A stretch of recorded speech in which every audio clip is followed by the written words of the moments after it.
Hey everybody, this is Games Plus James and welcome back to another Unity tutorial. And today we're going to take a look at how to add a key that follows the player, and you can bring it to a door to unlock that door, and you can use the door to reload the scene. Very simply is what's going on here, but you could do that to do anything. Obviously you could load into a different area or do whatever you want, but basically it's a mechanic to allow us to have an object floating behind us and not just dragging around, but moving around in its own free will.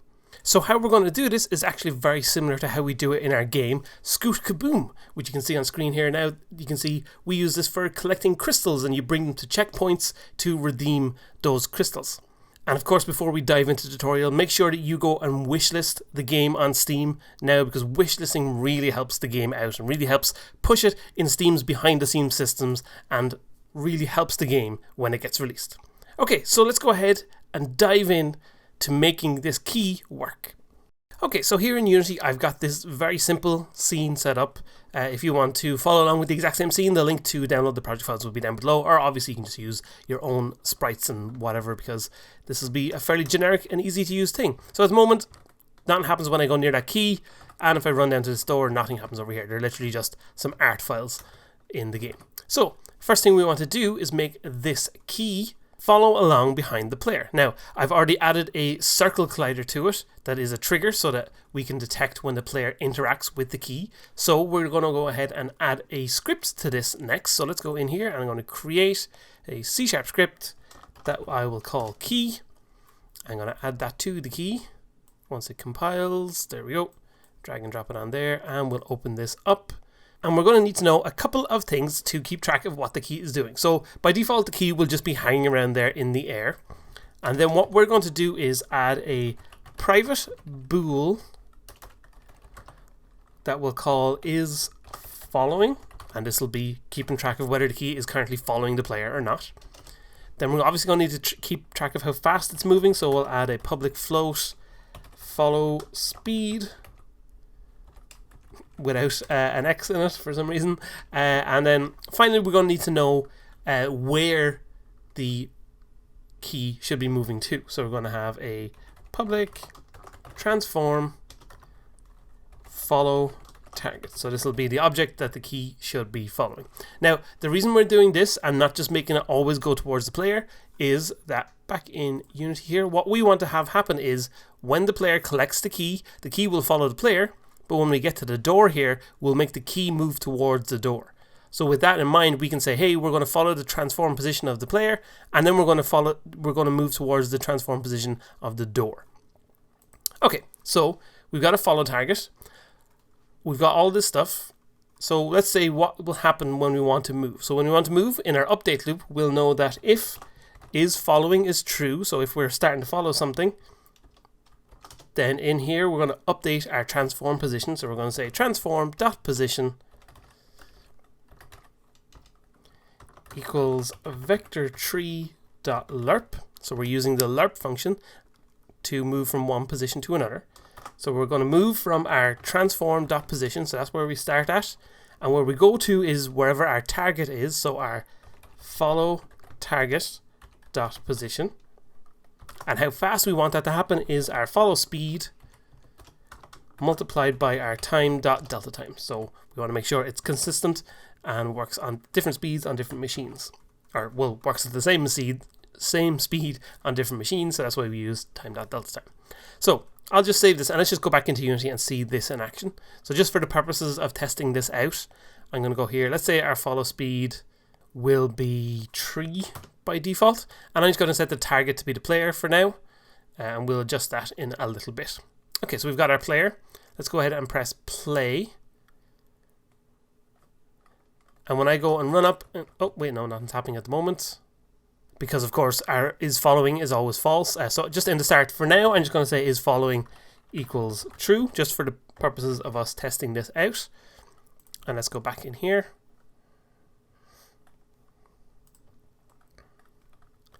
And we press play, and there we go. The key moves towards the player. So perfect. That works just the way we want it to.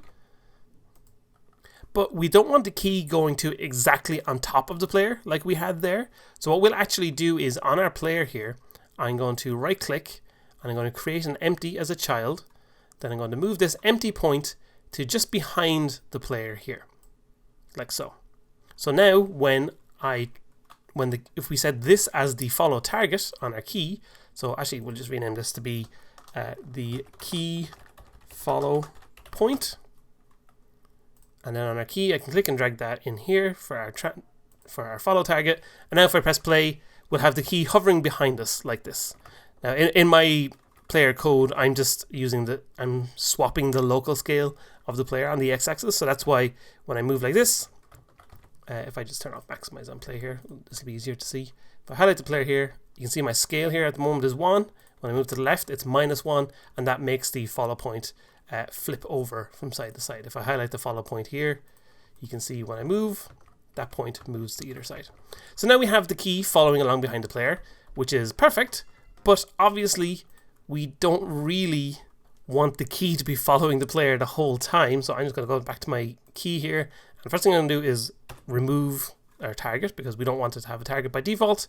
Well, it doesn't really make a difference if we made the player the target by default, but we're going to assign it through code anyway. So let's go back into our script here. We don't want is following to be always true. We only want it to be following when the player comes into contact with it. And we know we can detect the player coming into contact using the onTriggerEnter system. So we're going to use void onTriggerEnter 2D. And I'm going to rename collision here to be other. And we're going to do a check and see if the other collider that we're triggering with has the tag player. Then we're also going to do a check and make sure that we're not already following. So if not is following. So if we're not already following something and the player touches and we touch against the player, then the first thing we'll do is set the player as our target. So what we can do is say we're going to create a new player controller object called the player, which we'll set to be equal to find object of type player controller. So that'll search for the player controller in our game, and it'll go, okay, there's the player, I'll move towards there's the player, and then we can tell it the follow target will be equal to the player dot transform. But obviously that will go to the center point of the player. So what we wanted to do is go towards that little point we added behind the player. So for that, we're going to add an extra reference into the player controller script that I have, which is a very, very simple script over here. We're just going to go up the top here and add a public transform that we'll call key follow point. I'll just save this quickly. And if we go back into Unity, you're going to assign that on the player. So if I go to my player and scroll into my player controller script, I can just add key follow point into there.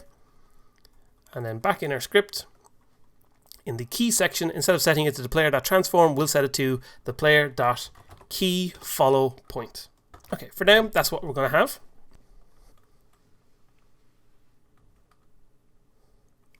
And if I go ahead and play now, we should be able to see when the player runs up and grabs this key. Let's maximize again so we can see things easier, and runs up and grabs the key. Well, nothing's happening because if we go back in here, I just realized I never actually set is following to be true. So is following equals true. Okay, there we go, save that.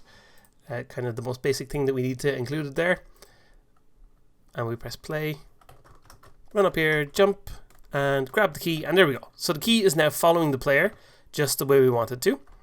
The next thing we need to do is make it so that we can bring the key to the door. So let's stop this running, and we're going to add a script to control the door. So I'm going to right click down here, create a new C# script called door.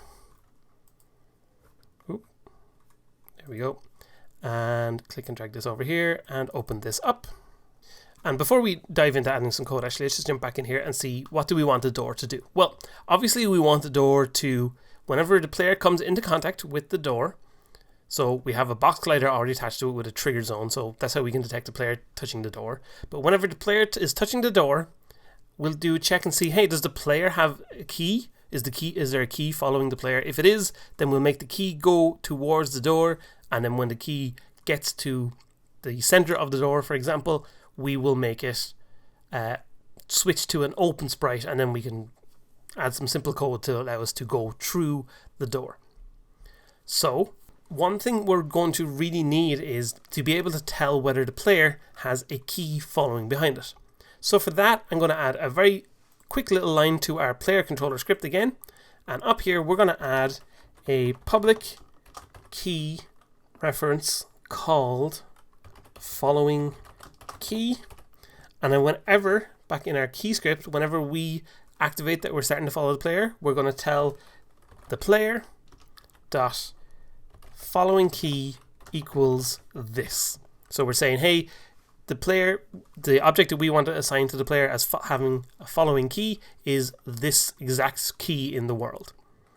So save that, and we'll go back to our door then. So now we can do a check when the player enters the door. So we can go and add the on trigger enter 2D function. Again, rename this to be other if other.tag equals player. So if it's the player entering this area, we're going to do a check and say, hey, if the player, well, we're going to need a reference to the player here. I'm realizing too. So let's go back up to the top, and we're going to need some more variables. But just to start off, I'm just going to add a private player controller, the player.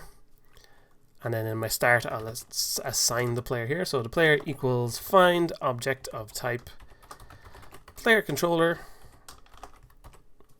Obviously, there's lots of different ways you could handle having a player reference. We could make it a static instance or a static singleton, but we don't need to mess around with that right now. We can just have this very simple way to do it. So now we can do a check and say if the player following key is not equal to null. And then in here, we can start doing the code that will allow us to make the key go towards the door. So how we'll do that is simply we're going to tell the key that we already have in our scene to change its follow target value to be the door's transform position. So back in the door here, how we can do that is, well, we already know we have a reference to that key inside the player here. So we can just say the player dot following key. So the key that's following the player, go into that and look at the follow target and set that to be equal to the transform that is attached to this script. So the door will now be this target. So let's save this. Let's go back in and see if that works. Once that compiles, you can see at the moment on the player, the following key says none. So I'm going to go ahead and play this.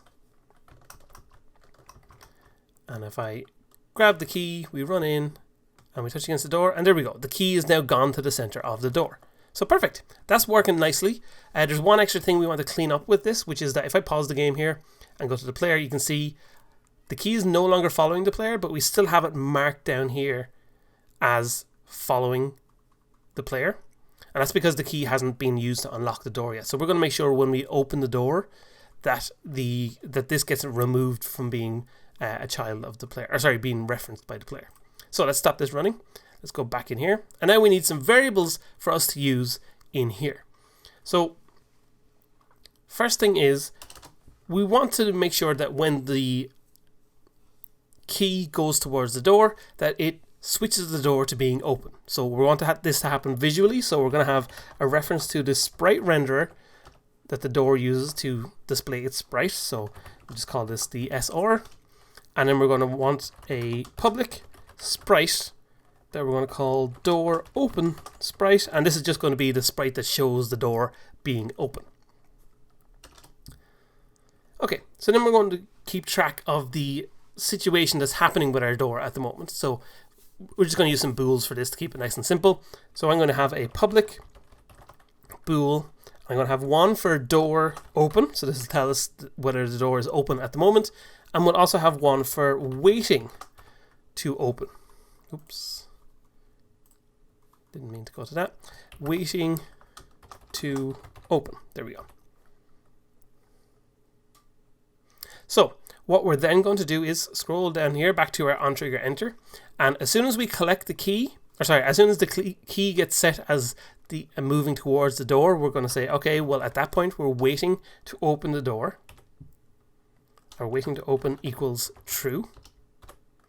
And then in our update loop, here we're going to say, if we are waiting to open the door, then what we're going to do is wait and see, does the key get close enough to our transform position to open up. So here we're going to say, if vector tree dot distance, which will give us the distance between 2 points in the world. So we're going to say 2 points we want to compare is the player dot following key transform that position. So the key that's following the player, where is that in the world in comparison to our transform position that the door script is attached to.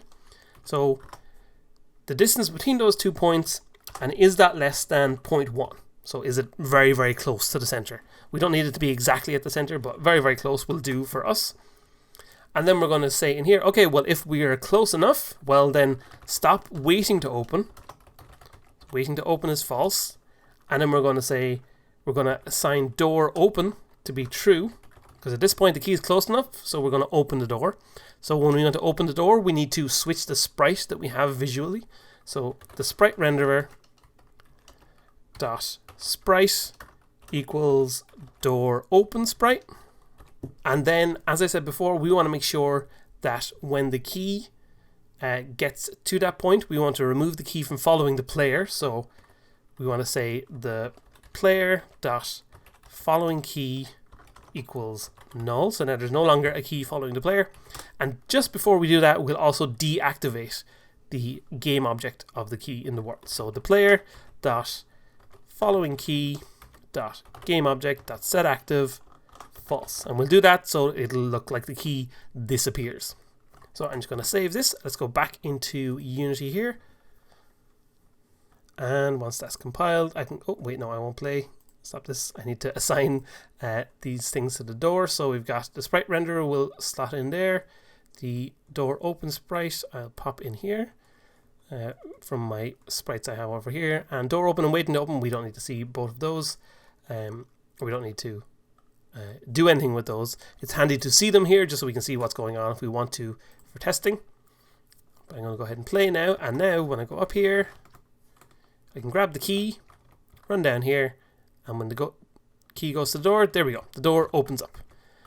So very quickly, let's make that do something now. So I'm just going to make it simply reload this scene. Obviously, you'd use it to load into another scene if you wanted to. So I'm just going to go up here and say using Unity engine dot scene management, so I can control loading into different scenes.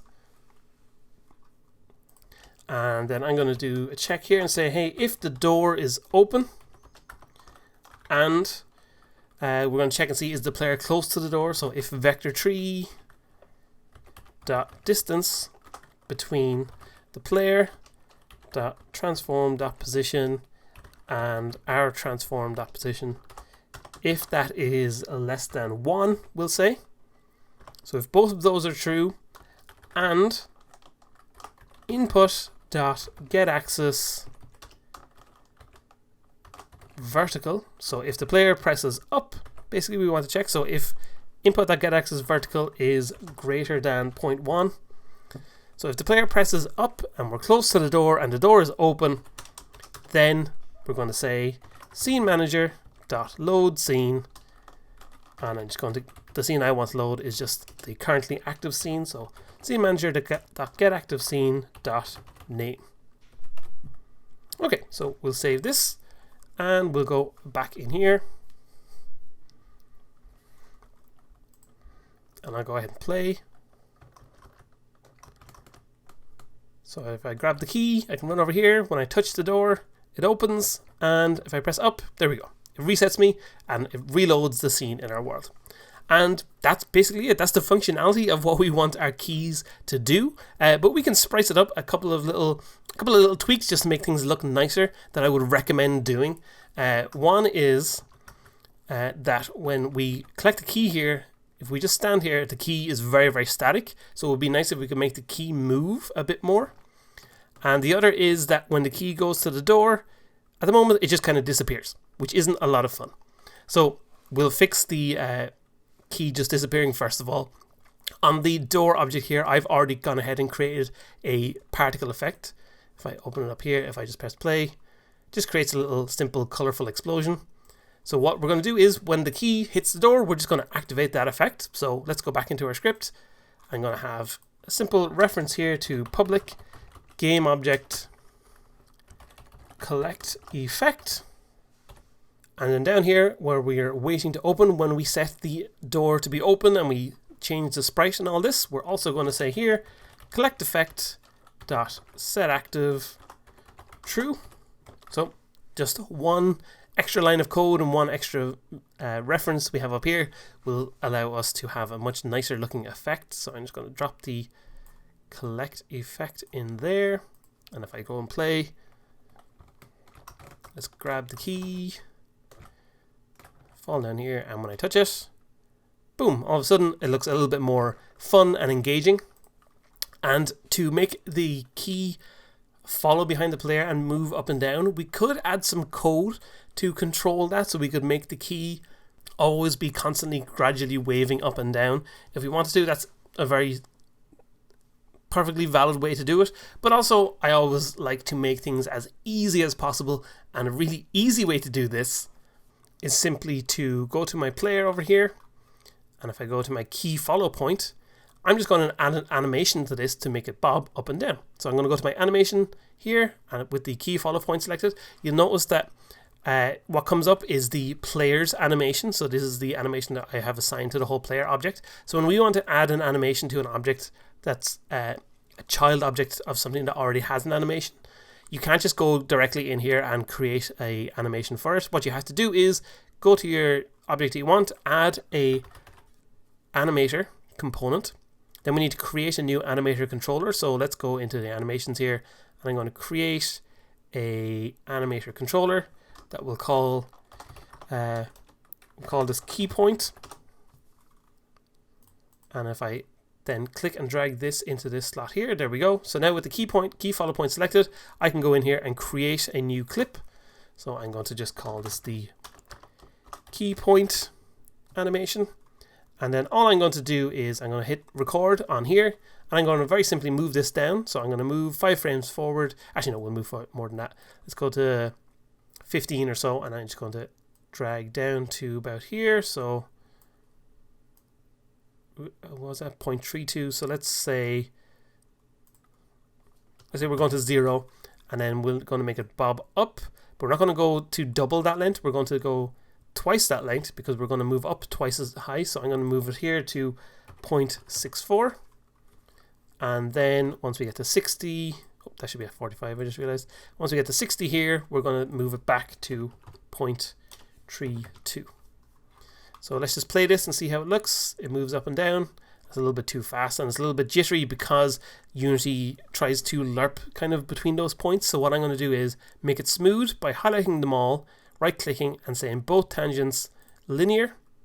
So now it'll move in a straight line between them basically. And then that's still too fast for my liking. So if I select them all, I'm just going to grab this little bar at the end and drag it out to being about 3 seconds in length. There we go. Now we got a much slower kind of bob up and down. So let's stop that running. And now when I play, very, very simply, we have a new effect added. Obviously, it makes no difference to the player here at the moment, but when the key is following, we now get the key kind of gradually moving up and down. And obviously, you could add more interesting animation. You could make it rotate in circles if you wanted to, or do whatever you wanted. But for us, that works nicely. So now we have the key moving around, we touch that, and the key opens the door, and we go through. So there you go. That's how you can create a nice following key system to unlock doors in your games very, very easily. Thanks for watching this episode. I'll be back soon with more tutorial goodness. Don't forget to hit the like, hit the subscribe button for more tutorials of fun, and make sure that you share with me everything that you're working on. I want to see the cool games that you make. If you include a cool key system like this in your games, I really want to see that in action. So thanks for watching. I'll be back soon, and keep being awesome.